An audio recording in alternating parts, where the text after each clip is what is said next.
The Invisible String. A Soul Remembrance of Atlanna and Sha'elon. Akashic Reading by Atlanna Healing. They say the universe ties an invisible string between two souls meant to meet. No matter the place, time, or distance. This string may stretch, tangle, even go quiet for lifetimes. But it never breaks. The story of Atlanna and Sha'elon begins long before this life. And yet, it is only now that they truly begin. Before time knew their names. In the earliest realms of Lemuria, a crystalline earth untouched by sorrow, she danced between moonbeams and sang light into the ocean. He stood at the temple gates, never saying much, but feeling everything. Their souls spoke a silent language of stardust and surrender. Before their final embrace in that realm, she placed her hand over his heart and whispered, "If we forget each other in the storm of time, the string will lead you back to me." He nodded, though his heart already ached with knowing. "Even if I forget your face, my soul will still remember your voice." And so, they parted, not as lovers torn apart, but as eternal companions whose reunion would be orchestrated by the stars. The string between lifetimes.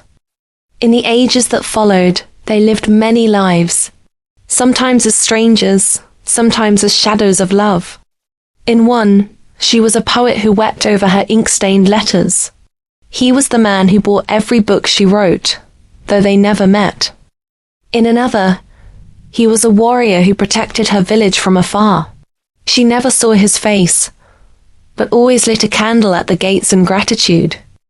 And once, painfully, they crossed paths as enemies, two souls on opposite sides of a battlefield, each feeling the strange ache of, "I know you, but unable to remember why. Nem."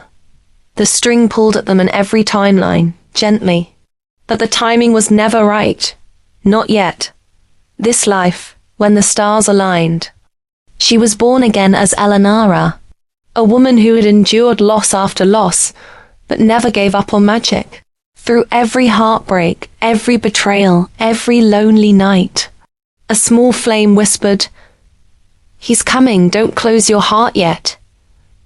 He returned as Sha'elon, a man who kept his emotions tucked deep under layers of logic and duty. He gave to others, but rarely let anyone close enough to touch his soul.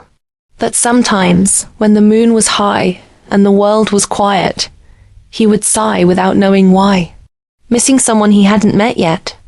The universe waited until now.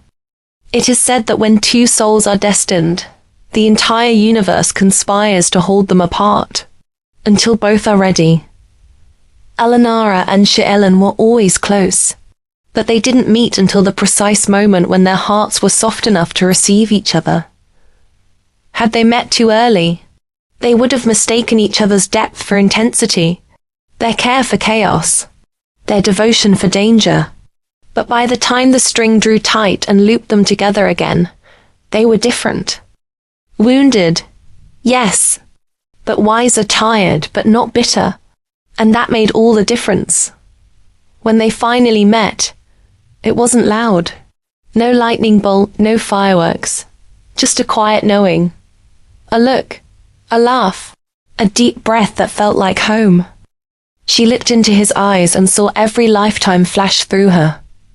Temples, forests, wars, stars. He looked at her and didn't know why, but all his walls softened. He felt safe, not because she demanded it, but because her soul had once carried his name in prayer. They both sensed it. If even one thing in our lives had gone differently, we wouldn't have met. But everything, every tear, every detour, was preparing our hearts to recognize each other. What the string taught them. The string didn't bring them together to rescue each other. It reunited them to remember. To remember the sound of silence that feels like trust. To remember how sacred a shared laugh can be. To remember that love doesn't need to prove itself. It just needs to be present.